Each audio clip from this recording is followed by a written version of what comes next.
आप जानते हैं Intellium.com 2025 में एक AI powered crypto investment platform के तौर पर सामने आया है जो हर रोज के हाई रिटर्न का वादा करता है ट्रेडिंग बोर्ड्स के जरिए। शुरू में ये साइट एक मॉडर्न और पैसिव इनकम सोल्यूशन बनकर नजर आती है, लेकिन इसके चमकते हुए इंटरफेस के पीछे कई खतरनाक रेड फ्लैग छुपे हुए हैं जो ये साबित करते हैं कि Intellium असल में कुछ और ही है। सबसे पहला और सबसे ज्यादा परेशान कुन पहलू ये है कि Intellium बिल्कुल भी ट्रांसपेरेंट नहीं है। वेबसाइट पर ना कोई फाउंडर का जिक्र है, ना टीम का, और ना ही कोई रजिस्टर्ड बिजनेस एंटिटी शो होती है। WHOIS डोमेन डाटा भी मुख्तलिफ और छुपा हुआ है। प्राइवेसी प्रोटेक्शन लगाई गई है ताकि असली लोगों का पता ना चल सके। जब कोई प्लेटफॉर्म आपसे पैसा मांग रहा हो तो इतनी सेक्रेसी बहुत बड़ा रेड फ्लैग होता है। ऐसे तरीके आमतौर पर फ्रॉड वेबसाइट में दिखाए जाते हैं। Intellium जो रिटर्न ऑफर कर रहा है वो बिल्कुल भी रियलिस्टिक नहीं है।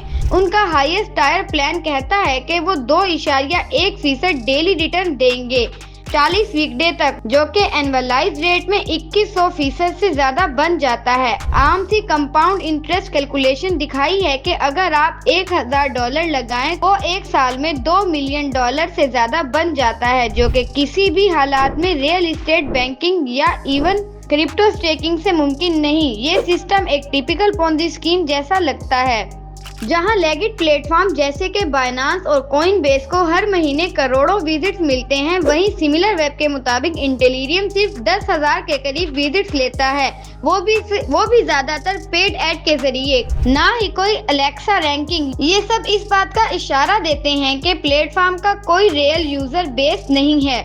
एक जिम्मेदार फाइनेंशियल प्लेटफॉर्म को चाहिए कि वो यूजर को सेफ्टी का इंश्योर करे, जैसे कि रेगुलेशन, इंक्रिप्शन और वेरिफिकेशन, लेकिन Intellium किसी भी रेगुलेटरी बॉडी जैसे SEC या FCA से रजिस्टर्ड नहीं है।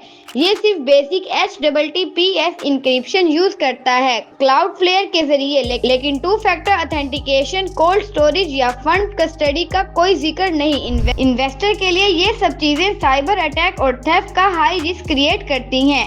Intellium सिर्फ क्रिप्टो पेमेंट एक्सेप्ट करता है जैसे BTC, ETH और USDT। ये पेमेंट्स इरिवर्सिबल होती हैं और ट्रेस नहीं होती, जो कि उन प्लेटफॉर्म के लिए परफेक्ट होता है जो चार्ज बैक से बचना चाहते हैं।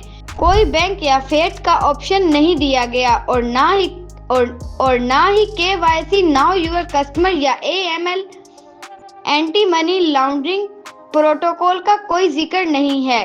कस्टमर सपोर्ट भी सिर्फ एक जेनरिक ईमेल फॉर्म तक मेथड है और कई यूजर ने कंप्लेंट की हैं कि विड्रॉल डिले या डिने हो रहे हैं। ये भी एक कॉमन स्कैम का निशान है।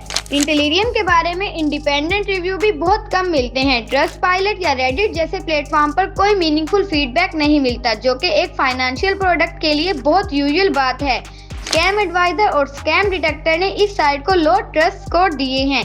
इस प्लेटफॉर्म का सोशल मीडिया अकाउंट भी उन स्कैम से लिंक होते हुए नजर आता है, जैसे हाइपरवर्स और बिटकनेक्ट, जो कि पहले ही एक्सपोज हो चुके के स्कैम हैं। प्लेटफॉर्म यूजर्स को मोटिवेट करता है कि वो और लोगों को रेफर करें और नए साइन अप पर बोनस मिलते हैं। ये model MLM, multi level marketing scheme और पोंजी सेटअप जैसा लगता है, जहां नए इन्वेस्टर का पैसा पुराने इन्वेस्टर को दिया जाता है। अगर कोई एक्सटर्नल रेवेन्यू या ट्रेडिंग एक्टिविटी का ऑडिट प्रूफ नहीं दिया जाए तो ये मॉडल बिल्कुल भी सस्टेनेबल नहीं होता। Intellium एक हाई रिस्क इन्वेस्टमेंट प्लेटफॉर्म है जो हर वो वार्निंग साइन शो करता है जो एक क्रिप्टो स्कैम में होते हैं। Anonymous team, unrealistic return, no regulation और ट्रांसपेरेंसी की कमी। संजीदा इन्वेस्टर को चाहिए कि वो ऐसे प्लेटफॉर्म से दूर रहें और सिर्फ लाइसेंस, ऑडिटेड और ट्रांसपेरेंट प्लेटफॉर्म यूज करें, जैसे बाइनांस, क्राकेन या कॉइनबेस। हमेशा अपना रिसर्च खुद करें, do you're on research, credential verify करें और प्रोफेशनल से मशवरा लें पहले इन्वेस्ट करने से।